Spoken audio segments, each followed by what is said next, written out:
I thought my husband was dead. For 8 months, I believed it with everything I had. His name was Richard. Richard Allen Mercer. We had been married for 37 years. We met at a community skating rink in Winnipeg when I was 24 years old, and he skated directly into me at the corner turn and knocked my hot chocolate clean out of my hand. He apologized for 7 minutes straight. I counted. By the end of those 7 minutes, I had already decided I would marry him. That was the man I knew, clumsy, warm, apologetic about everything, even things that were not his fault. He once apologized to a parking meter. I am not joking. So when the RCMP officer came to my door on a Tuesday morning in October and told me that Richard's car had been found at the bottom of a ravine off the Trans-Canada, just past the Manitoba border into Ontario, and that they had recovered a body, I did not question it. I did not doubt. I cried until I could not breathe, and then I cried some more. And then my younger sister Carol came over and held me on the kitchen floor for 2 hours, while the November wind pressed against the windows. I buried my husband on a gray Saturday in November. My sister stood beside me the entire time. She held my hand during the eulogy. She stayed with me for a full week after, sleeping in the guest room, making soup, driving me to the funeral home to collect his ashes. She was so good to me. I want you to remember that, because what I am about to tell you will make that memory feel like a wound. 8 months later, I was standing in the dairy aisle of a superstore in Winnipeg, trying to decide between 2% and 3.5% milk, which is exactly the kind of meaningless decision that grief turns into an enormous task, when I saw him. He was at the far end of the aisle. He had his back to me. He was wearing a green winter vest I did not recognize, and his hair had grown longer than he ever wore it when we were together. But I knew the way he stood. I knew the slight tilt of his left shoulder. I knew the way he reached up to the top shelf with his right hand first, even though he was right-handed and the item was on the left. 37 years of watching a person moves into your body somehow. You don't see them with your eyes. You see them with something older than that. I put down the milk. My hands were shaking. My vision went strange at the edges, the way it does when you stand up too fast. Someone nearby said something to me and I did not hear a single word of it. He turned to put something in his basket, and I saw his face. It was Richard. Not someone who looked like Richard, not a stranger with similar bone structure. It was my husband. The man whose ashes were sitting in a cedar box on my mantelpiece at home. The man I had spoken about at a funeral in front of 64 people. The man I had cried for every single night for 8 months. He was alive. He was standing 20 feet away from me in the dairy aisle of a superstore, and he had not seen me yet. I did not call out to him. Something stopped me. Some instinct I cannot fully explain even now, looking back. Instead, I watched. He was moving slowly, checking items on his list, and there was nothing hurried or frightened about him. He looked calm. He looked well-rested. He had color in his cheeks that he had not had in the last 2 years of our marriage, when his back had been bad, and he had not been sleeping well. He looked, if I am being honest, better than he had in years. He went to the checkout.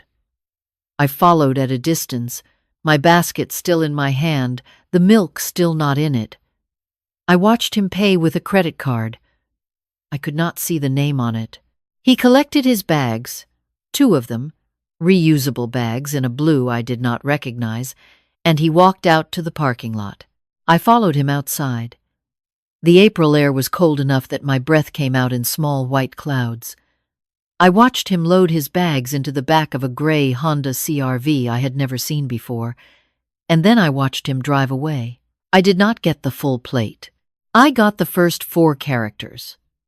I stood in the parking lot of that superstore in my winter coat with an empty basket, and I tried to understand what had just happened. If Richard was alive, then who was in the cedar box on my mantelpiece? I drove home. I sat in my driveway for a very long time before I could go inside. I am a retired nurse. I spent 31 years working in hospital settings, many of them in emergency and palliative care. I have seen things that would make most people come undone. I am not a woman who falls apart easily. I am not a woman who is given to imagination or hysteria. I know what grief does to the mind. I know that loss can make you see things that are not there, hear a voice in a crowd that cannot possibly belong to the person you are missing. I went through all of that with myself, sitting in that driveway. But I also know the difference between a hallucination and a man buying groceries. I went inside. I sat at my kitchen table. I looked at the cedar box on the mantelpiece for a long time, and then I did the thing that a nurse does when she needs information. I started making a list. The accident had happened on a Tuesday. Richard had told me he was driving to Thunder Bay to look at a piece of property. He had mentioned this property several times over the previous months. He wanted to retire near a lake, he said. He wanted space and quiet and mornings that did not involve the city. I had not been opposed to the idea, but I had not been particularly invested either. I liked Winnipeg. I liked my book club and my garden and the Saturday farmers market on Portage. I had not gone with him to look at this property. I had not thought to ask for the address of it. Why would I? He was my husband of 37 years. He went to look at land by himself sometimes. That was normal. After the accident, I had assumed the property search was just something that died with him. I had not thought about it again until right now, sitting at my kitchen table, writing things down in a spiral notebook. The RCMP had told me the body was badly burned. There had been a fire after the car went down the ravine. Identification had been made through the vehicle registration and through a wallet that had been recovered partially intact, his driver's license, his health card. I had identified the body myself. They had shown me a photograph. It was not I had not been able to, the photograph had been of a burned body. They had been kind about it. They had not made me look for long. I had said yes, and I had believed it, and I had gone home and called my sister. My sister. I sat with that thought for a moment.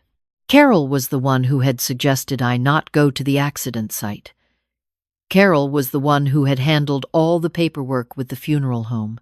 Carol was the one who had collected Richard's wallet and his recovered personal effects from the RCMP detachment, because I had been too unwell to go myself in those first days. Carol had brought me a sealed envelope with his things inside and told me it might be easier not to open it right away. I had trusted her. Of course I had. She was my sister. She had been my closest person for 61 years. But now I was sitting at my kitchen table with a spiral notebook, and I was writing things down, and the list was beginning to look like something I did not want to see. I did not call Carol that night. I needed to think first. I needed to be certain. The next morning I drove back to the same superstore.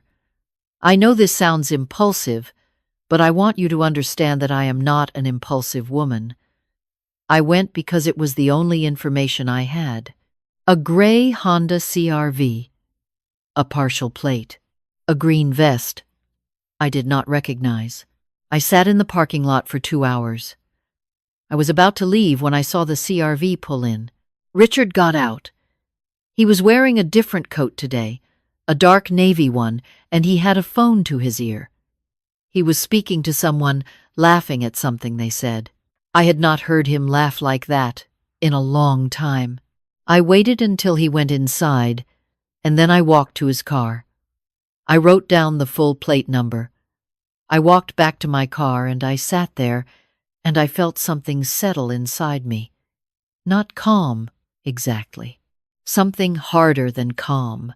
A kind of cold clarity that I recognized from my nursing days. The clarity that comes when you have confirmed a diagnosis you were hoping was wrong.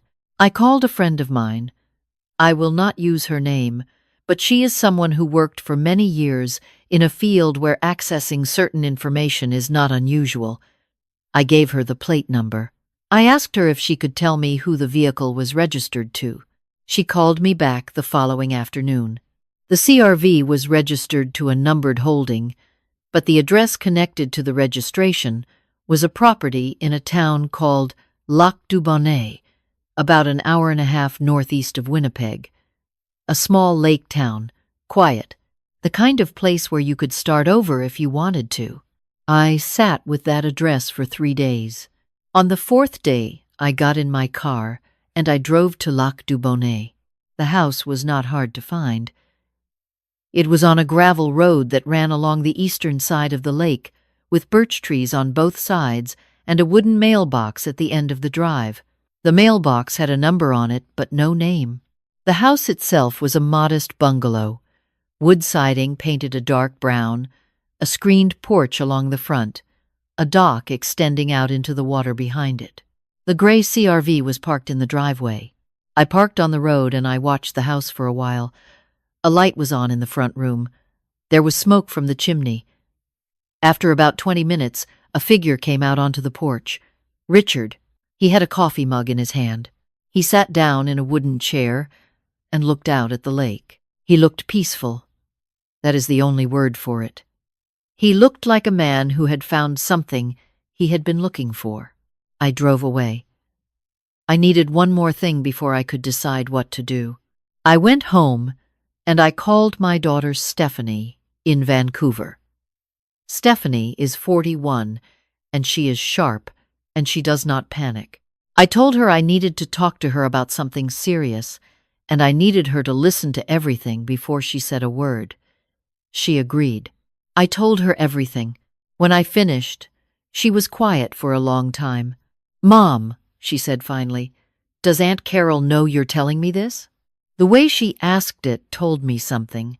"Stephanie," I said, "what do you know?" She took a breath. She told me that about 4 months ago, before Christmas, she had been on a video call with Carol about holiday plans. She had been distracted and had not closed the call properly when she got up to get something from the kitchen. She had heard Carol, still on the line, talking to someone in another room. She had not been able to hear everything, but she had heard Carol say a name. She had heard Carol say Richard. Stephanie had told herself she had misheard. She had told herself it did not mean anything. She had not said a word to me because she did not want to hurt me when she was not sure. She had been carrying that for 4 months. I told her I was not angry with her. I meant it. "What are you going to do?" she asked. "I'm going to find out the truth," I said. "And then I'm going to make some phone calls." I did not confront Carol first. I know that might surprise you. But I had spent 31 years in healthcare, and in healthcare you do not act on incomplete information. You gather what you need, and then you act. I went to the RCMP. I went to the detachment that had handled Richard's accident, and I asked to speak with someone about reopening the file. I told them I had reason to believe my husband was alive, and that the identification of the body recovered from the accident scene may have been false. I told them I had seen him twice in Winnipeg. I gave them the plate number of his vehicle. I gave them the address in Lac du Bonnet. The officer I spoke with was a woman about 10 years younger than me. She did not dismiss me. She wrote everything down and she told me they would look into it. 3 days later, she called me back. Richard Allen Mercer was alive. He was living in Lac du Bonnet under a variant of his middle name. The property had been purchased 8 months ago, in October, 2 weeks before the accident. The body recovered from the accident scene had been identified through documents only. There had been no DNA confirmation. The body had never been conclusively identified as Richard's. I sat down when she told me this. She told me there was more. The property in Lac du Bonnet had been purchased using funds from a joint investment account that Richard and I had held together. An account I had not reviewed in the months before his supposed death because I had been in no state to look at financial paperwork. The account had been drawn down significantly in the 3 months before the accident, and the account had been accessed one final time, 4 days after the funeral. The access had not been Richard. He was already in Lac du Bonnet by then. The access had been made by someone with the account credentials, someone who had been given those credentials at some point, someone who had known about the account and had decided that a grieving widow checking her investment statements in the weeks right after a funeral was not likely. Carol, I want to stop here for a moment and tell you something about my sister. We grew up together in a small house in East Kildonan. We shared a bedroom until I was 16. I taught her to ride a bike. I sat with her through a miscarriage she never told anyone else about. I was the first person she called when her marriage ended 20 years ago. I have loved her for 61 years without reservation. I want you to understand that, so that you understand what it cost me to do what I did next. I called her. I did not tell her what I knew. I told her I had found some of Richard's old paperwork, and I was confused about a few financial things, and could she come over and help me sort through it? She said, of course. She said she would come Saturday. She arrived at 10 in the morning with a box of Timbits, and a smile that I now understood in a different way. We sat at the kitchen table. I put the Timbits between us and I poured coffee, and I let her tell me about her week, about her neighbor's new dog, about a show she had been watching. I listened to all of it, and then I put a piece of paper on the table between us. It was a printout the RCMP officer had sent me. It was a record of the account access, date, time, and the IP address it had been made from. Carol looked at it. The color did not drain from her face the way it does in movies. What happened was quieter than that. She became very still. "Where did you get this?" she said. "The RCMP sent it to me," I said. "Carol, I need you to tell me the truth. I need you to tell me everything. Not for them, for me." She looked at the Timbits. She looked at her coffee. She looked at me. And then she told me. Richard had come to her 6 months before the accident. He had told her he was unhappy. He had told her he had not been happy for a long time. He had told her he wanted to leave, but he did not know how to do it without losing everything in the division. He had asked her to help him disappear. She had said no. She told me she had said no the first time, but he had come back. He had told her he was going to do it with or without her help, and that if she helped him, he would make sure she was taken care of. He would leave her access to the account as a thank you, $30,000. She could take it quietly, and no one would know. She had taken it. I looked at my sister for a long time after she finished. "Did you know?" I asked. "When you held me on the kitchen floor that night, did you already know?" She did not answer right away. "Did you know?" I asked again. "Yes," she said. I stood up from the table. I picked up my phone. I called the RCMP officer's direct number, which she had given me, and I told her my sister was at my house and was ready to give a statement. I told her I would appreciate it if someone came quickly. Carol did not run. She did not argue. She sat at my kitchen table with her hands around her coffee cup and she waited. The officers arrived in 22 minutes. I stood on my front step in the cold April air, and I watched them take my sister out to the cruiser. She looked at me once before they put her in the car. I did not look away. Richard was arrested in Lac du Bonnet the same afternoon. The legal process took time. It always does. There were questions about the body in the accident, which turned out to be a man whose identity is still, to my knowledge, under investigation. There were fraud charges related to the account withdrawal. There were questions about insurance, because Richard had had a life insurance policy and a claim had been in process, though thankfully it had not yet been paid out. I will not pretend that the months that followed were easy. They were not. They were a different kind of grief from the first round, and in some ways harder, because the first grief had been clean. This one had edges everywhere. My daughter Stephanie flew home and stayed with me for 3 weeks. She slept in the guest room where Carol used to sleep, and in the mornings she made coffee, and we sat at the kitchen table and talked. Not always about Richard or Carol. Sometimes about her work. Sometimes about things from when she was small. It helped more than I can say to have her there. I spoke to a counselor. I want to say that plainly because I think there is sometimes a reluctance, especially in women of my generation, to admit that we needed help processing something. I needed help. I asked for it. It was the right thing to do. I also, in the spring of the following year, opened the sealed envelope that Carol had given me in those first terrible days after the funeral. The one she had told me contained Richard's recovered personal effects. It contained his wallet, as I had expected, his health card, a receipt from a gas station in Kenora, a photograph. The photograph was of the two of us. It had been taken on our 25th anniversary. We were standing on the dock at a rented cottage in the Whiteshell, both of us laughing at something someone off-camera had said. I am wearing a yellow sweater I still own. He has his arm around my shoulder. I looked at that photograph for a long time. I put it back in the envelope. I put the envelope in the recycling box. I took the recycling to the curb. I want to tell you what I know now, on the other side of all of it.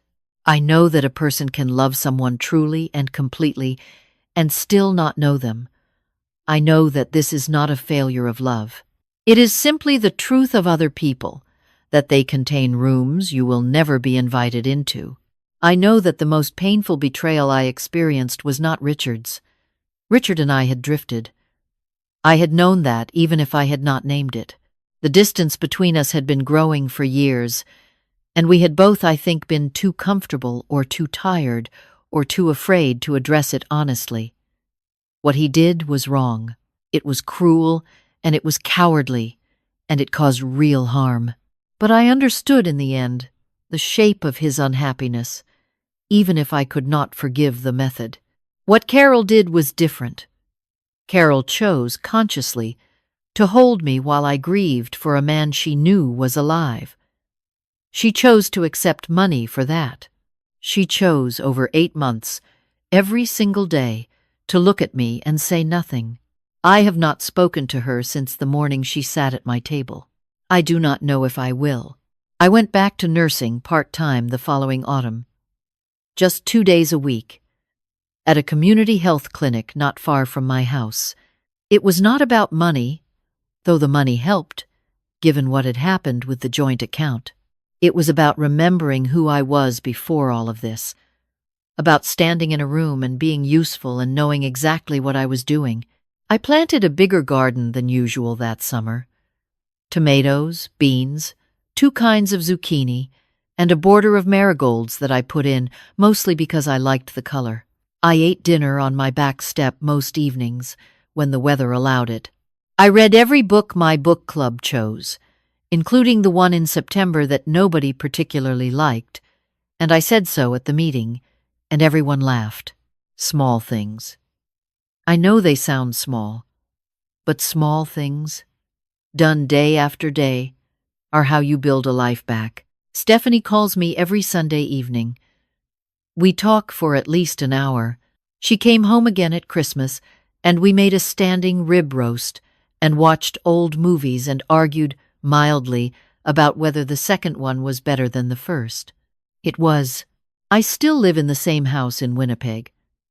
Some people have suggested I should move, start fresh somewhere new, but I don't see it that way. I chose this house.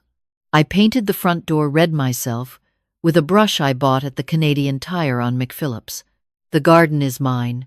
The book club is mine. The Saturday market is mine. None of that belongs to what happened. None of that is his. Some mornings I wake up early, before it's fully light, and for a moment the world is quiet, and I am just myself, in my own house, with the particular quality of silence that comes before a Winnipeg morning opens up. And I think I am still here. Everything that tried to take me apart did not take me apart. I do not know what is in the cedar box on my mantelpiece. That question was never answered to my full satisfaction, and I have made a kind of peace with not knowing. I gave it a proper burial anyway. In the backyard, under the oldest tree. It seemed like the right thing to do for whoever it was. I am 63 years old. I have a daughter who calls me every Sunday. I have a garden that feeds me through September. I have a book club that argues about novels on the third Thursday of every month. I buried my husband 8 months ago, or so I thought. What I know now is that I never needed him to be the thing that kept me standing. I was doing that myself the whole time.